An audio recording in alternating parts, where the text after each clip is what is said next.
नीतीश कुमार उस समय साथ थे। आज ये पूरा हंगामा हुआ है सदन में, क्या कहेंगे आरक्षण को लेकर, क्या कहेंगे जो तेजस्वी यादव की मांग है? देखिए, अभी तेजस्वी यादव जी ने क्या कहा है सदन में प्रतिपक्ष नेता के तौर पे, सबसे पहले तो खुशी की बात यह है कि प्रतिपक्ष के नेता सदन में मौजूद हैं और जनता की आवाज़ को रख रहे हैं। ऐसे में उनका जो भी बयान आया है आरक्षण को लेकर के, इसके बारे में अभी खबर नहीं आई है।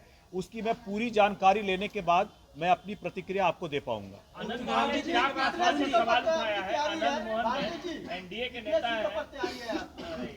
सीटें हम कितनी तैयारी करें, कितने सीटों पे हमारी तैयारी रहेगी, ये बातें हम लोग, हमारा इंटरनल रहेगा। फिलहाल हमारी तैयारी रहेगी, लेकिन जब तक गठबंधन में सीटों का बंटवारा नहीं हो जाएगा, आपस में बातचीत करके तय नहीं हो जाएगा, जब ये तय होगा तो आपको इसकी जानकारी दे दी जाएगी।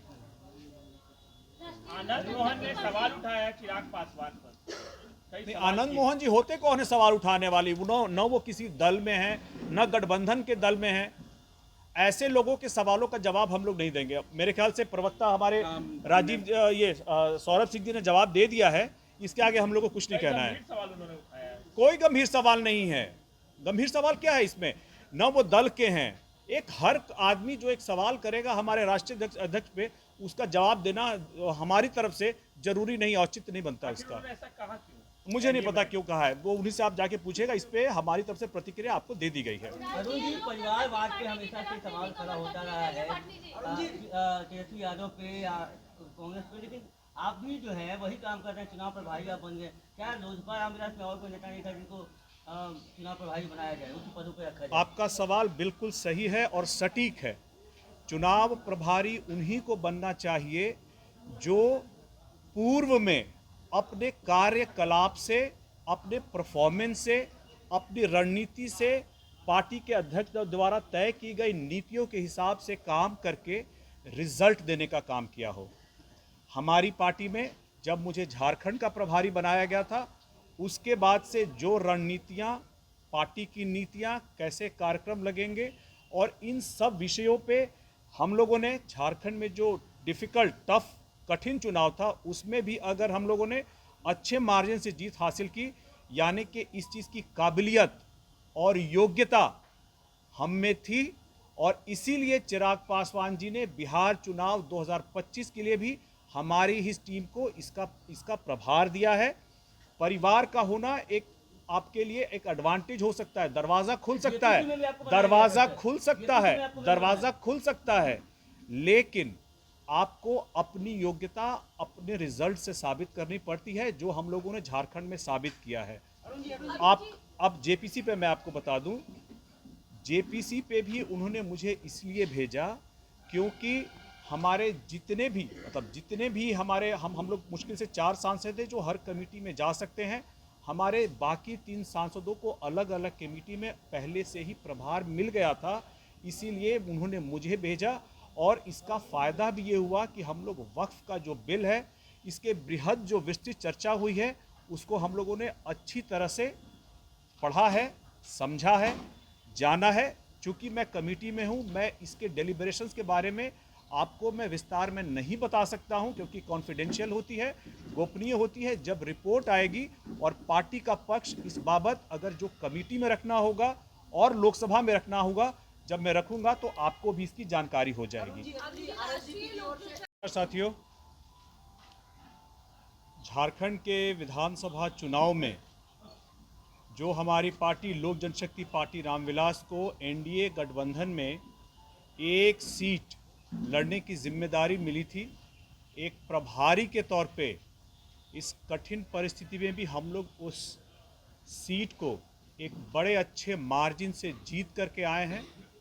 और वहाँ जीत हासिल करने के बाद हम लोगों ने क्या क्या चुनाव के मद्देनज़र वहाँ रणनीतियाँ तय की थी, हम लोगों ने किस तरह से कार्यक्रम को किया था, और चुनाव लड़ने के लिए जो भी नीतियाँ तय की गई थी, उसकी जो सफलता हुई है, उसके मद्देनज़र हमारे राष्ट्रीय अध्यक्ष और केंद्रीय मंत्री श्री चिराग पासवान जी ने बिहार में भी आने वाले विधानसभा चुनाव 2025 के मद्देनज़र यहाँ का प्रभार सौंपा है संगठन और चुनाव दोनों को लेकर के। मेरे साथ सह-प्रभारी चुनाव राजेश वर्मा जी हैं और सह-प्रभारी संगठन कुमार सौरभ सिंह जी हैं। दोनों के अलग अलग दायित्व संगठन को लेकर के और चुनाव को लेकर के राष्ट्रीय अध्यक्ष जी ने तय कर दी है।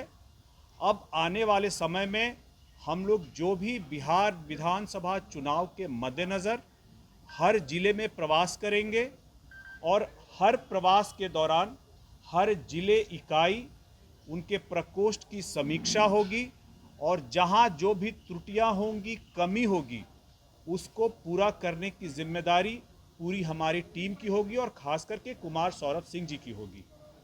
ऐसे में हम किस किस विधानसभा में चुनावी अपनी तैयारी करेंगे और हमारे कौन संभावित प्रस्तावित उम्मीदवार हो सकते हैं, उनको भी चिन्हित करने का जो प्रभार है, जो जिम्मेदारी है, वो राजेश वर्मा जी को दी गई है और इसको लेकर के अंत में जो फैसला होगा, हम लोग सामूहिक रूप से हमारी प्रभार की टीम उस फैसले को अपने राष्ट्रीय अध्यक्ष जी को रिकमेंड करेगी और अंतिम निर्णय इसमें हमारे राष्ट्रीय अध्यक्ष श्री चिराग पासवान जी का होगा।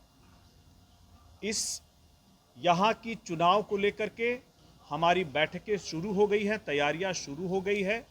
आने वाले समय में अलग अलग जो कार्यक्रम लगेंगे, हमारी प्रभार की टीम की और हमारे राष्ट्रीय अध्यक्ष जी की, इसकी समय समय पर आपको भी जानकारी दी जाएगी और आप लोगों से निवेदन रहेगा कि आप लोग उस कार्यक्रम को कवर करने अवश्य आएं।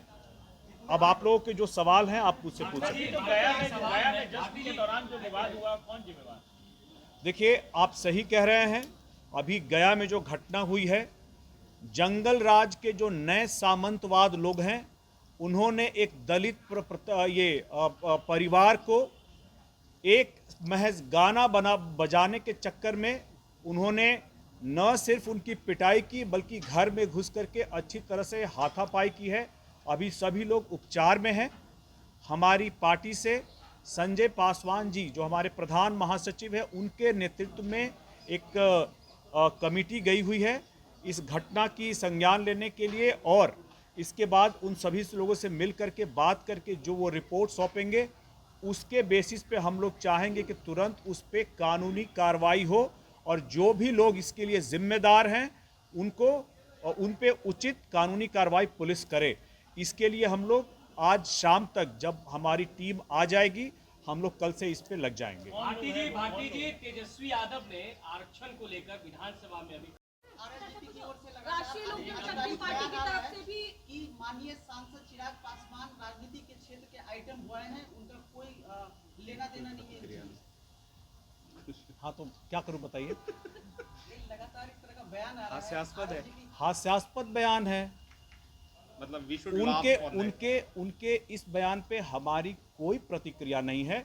चिराग पासवान जी के बारे में कौन क्या राय रखता है, इसके बारे में आपको भी बेहतर पता है। एक नेता के तौर पे कैसे अपने संघर्षों से वो तप करके आए हैं, कैसे गठबंधन में वो 5 सीट लेकर के आए हैं और अब लोकसभा के अलावा झारखंड में भी जिस तरह से उन्होंने उनके नेतृत्व में पार्टी ने जो रिजल्ट दिया है, ऐसे में चिराग पासवान जी की महत्ता अगर प्रधानमंत्री श्री नरेंद्र मोदी जी समझ रहे हैं, माननीय मुख्यमंत्री श्री नीतीश कुमार जी समझ रहे हैं और गठबंधन के अन्य दल सब समझ रहे हैं, तो मुझे किसी एक पार्टी के एक प्रवक्ता पे कोई प्रतिक्रिया नहीं देनी है। अच्छा, राष्ट्रीय लोक जनशक्ति पार्टी की तरफ से भी कमर कसी जा रही है। वो लोग कह रहे हैं कि 243 सीटों पर अपने उम्मीदवार खड़े करेंगे और 28 तारीख को जो खगड़िया के शहर बनने में वो लोग कार्यक्रम करने जा रहे हैं, उसमें एक बड़ा ऐलान कर सकते हैं। शुभकामनाएं हैं। All the best. ठीक है, बहुत जी। आप भी सहयोगी हैं, ठीक है। उन्होंने आप लोगों पे इल्जाम लगाया है। हो गया पूरा प्रेस उस पे हो गया। आनंद मोहन जी ने कहा है कि क्या चिराग बोल चुका हूं मैं, बहुत विस्तृत तरीके से बोल चुके हैं।